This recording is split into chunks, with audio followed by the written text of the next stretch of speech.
Bismillahirrahmanirrahim. Assalamualaikum warahmatullahi wabarakatuh. Kami dari kelompok 4 akan mempresentasikan materi mengenai kode etik penyunting. Sebelum kami mempresentasikan materi kami akan memperkenalkan diri terlebih dahulu. Saya Diah Ayu Widyastuti. Saya Musmirotun. Saya Nur Aini. Saya Ismail Marianis. Saya Siska Ainun Barokah. Seperti yang sudah dijelaskan oleh kelompok sebelumnya, bahwa kode etik penyuntingan naskah merupakan suatu pedoman bagi para penyunting dalam menyunting naskah sesuai dengan kesepakatan bersama.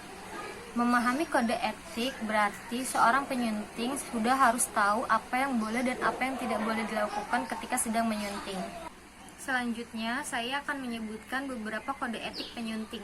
Yang pertama, tujuan utama seorang penyunting adalah mengolah naskah hingga layak terbit sesuai dengan protokol pembakuan yang sudah digariskan dan dipersyaratkan. Yang kedua, seorang penyunting naskah tidak boleh memenangkan suatu pendapat miliknya atau orang lain.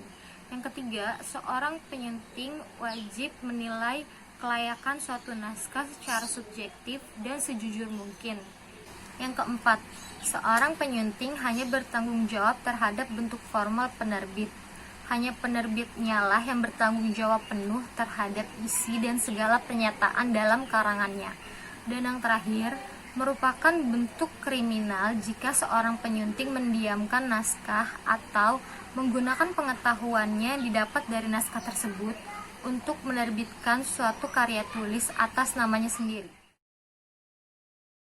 Nah, saya sekarang akan menjelaskan tentang hal-hal yang wajib dipatuhi oleh penyunting. Nah, yang pertama, penyunting harus mencari informasi tentang penulis sebelum menyunting naskah atau menyunting sebuah naskah.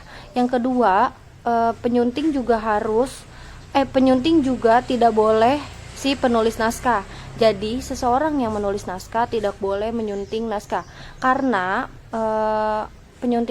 yang menyunting naskah itu harus orang lain. Kenapa? Karena jika penulis naskah ini juga sebagai penyunting naskah, nah penulis naskah ini bisa saja tidak melihat kesalahan-kesalahan yang sudah dia tulis. Jadi kurang efektif untuk menyunting sebuah naskah. Nah, yang ketiga, penyunting harus menghormati gaya bahasa si penulis. Tidak boleh seenaknya mengomentari, atau penyunting ini cuma hanya boleh menyunting naskah dan tidak boleh mengubah gaya bahasa si penulis. Yang keempat, penyunting naskah wajib merahasiakan informasi yang terdapat dalam naskah yang disuntingnya. Naskah yang ada dalam sebuah buku sebelum diterbitkan bersifat rahasia. Kerahasiaan tersebut hanya diketahui oleh penulis dan penyunting. Oleh karena itu, apabila dilanggar oleh salah satu pihak, maka akan ada sanksi yang dikenakan. Kerahasiaan naskah berupa isi materi buku, judul buku, gaya penulisan, tokoh, dan lain sebagainya. Hal ini berkaitan dengan hak cipta apabila terjadi hal-hal yang tidak diinginkan. Yang kelima, penyunting naskah wajib mengonsultasikan hal-hal yang mungkin akan diubahnya dengan naskah.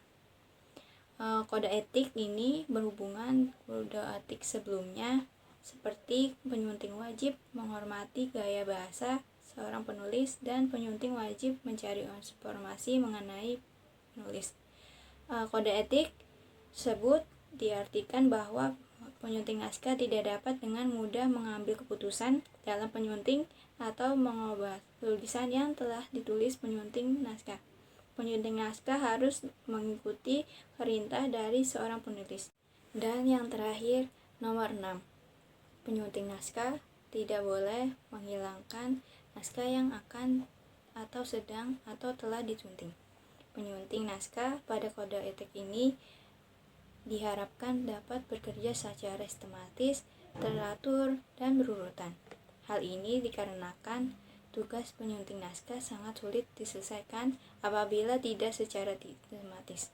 Banyaknya kertas-kertas naskah yang akan dijadikan buku ini juga dapat hilang apabila bekerjanya tidak teratur dan teliti. Macam-macam penulis.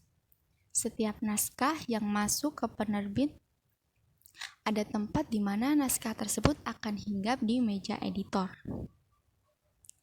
Dari tangan editor ini pula, sebelum melakukan penyuntingan naskah, ia dapat mengenal 3 macam penulis yang berkaitan erat dengan tugas yang akan dilaluinya. Yang pertama yaitu penulis profesional, yang kedua penulis semi-profesional, dan yang ketiga penulis pemula. Oke, selanjutnya saya akan menjelaskan tentang penulis profesional. Apa sih penulis profesional itu? Penulis profesional adalah seorang penulis yang mampu membuktikan produktivitasnya. Ketika ia mampu meningkatkan kesadaran, konsistensi, keprofesionalannya, maka ia pun akan naik daun sehingga ia akan mendapatkan penghargaan dari orang-orang yang membaca tulisan dari si penulis tersebut. Dari penulis profesional ini, tidaklah semua orang yang mampu menguasai profesi ini. Hanya orang-orang tertentulah yang mampu menguasainya.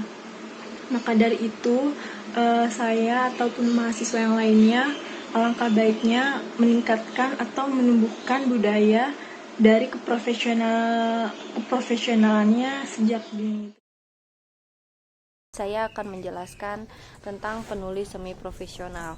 Penulis semi-profesional yaitu penulis yang pengalamannya agak kurang dibanding penulis profesional.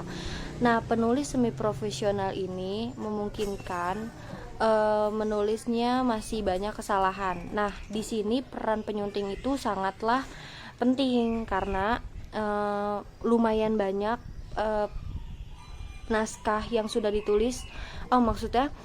Jadi tugas penyunting itu lebih berat atau lebih banyak karena kesalahan-kesalahan yang sudah ditulis oleh penulis semi profesional.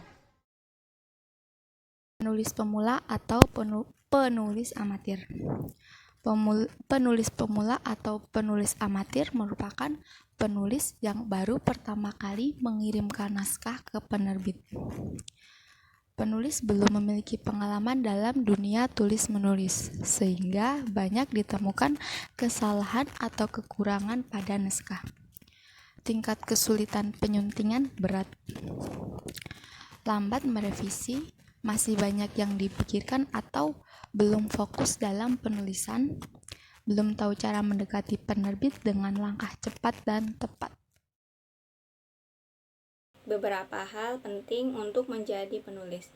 Yang pertama, jangan pernah melakukan plagiat karena bisa merugikan penulis aslinya dan juga dapat merugikan dirimu sendiri jika terus melakukan penjiplakan atau peniruan karya tulis orang lain. Yang kedua, jangan takut dengan penolakan naskah karena itu ada suatu proses menuju keberhasilan dan bisa membuat kita semakin percaya diri terhadap karya kita sendiri. Yang ketiga, jangan malas membaca, karena membaca dapat menambah kosakata kita dan memperluas wawasan kita. Yang keempat, temukan karaktermu. Kamu harus mengenal dirimu dengan baik untuk tahu tulisan apa yang cocok dengan stylemu. Yang kelima, duduk dan selesaikan naskah. Yang keenam, jangan tajam hanya karya orang lain, tapi tumpul dengan karya sendiri. Yang ketujuh, jangan lelah mencari jalan publikasi untuk naskahmu. Yang kedelapan, hargai rekan kerjamu.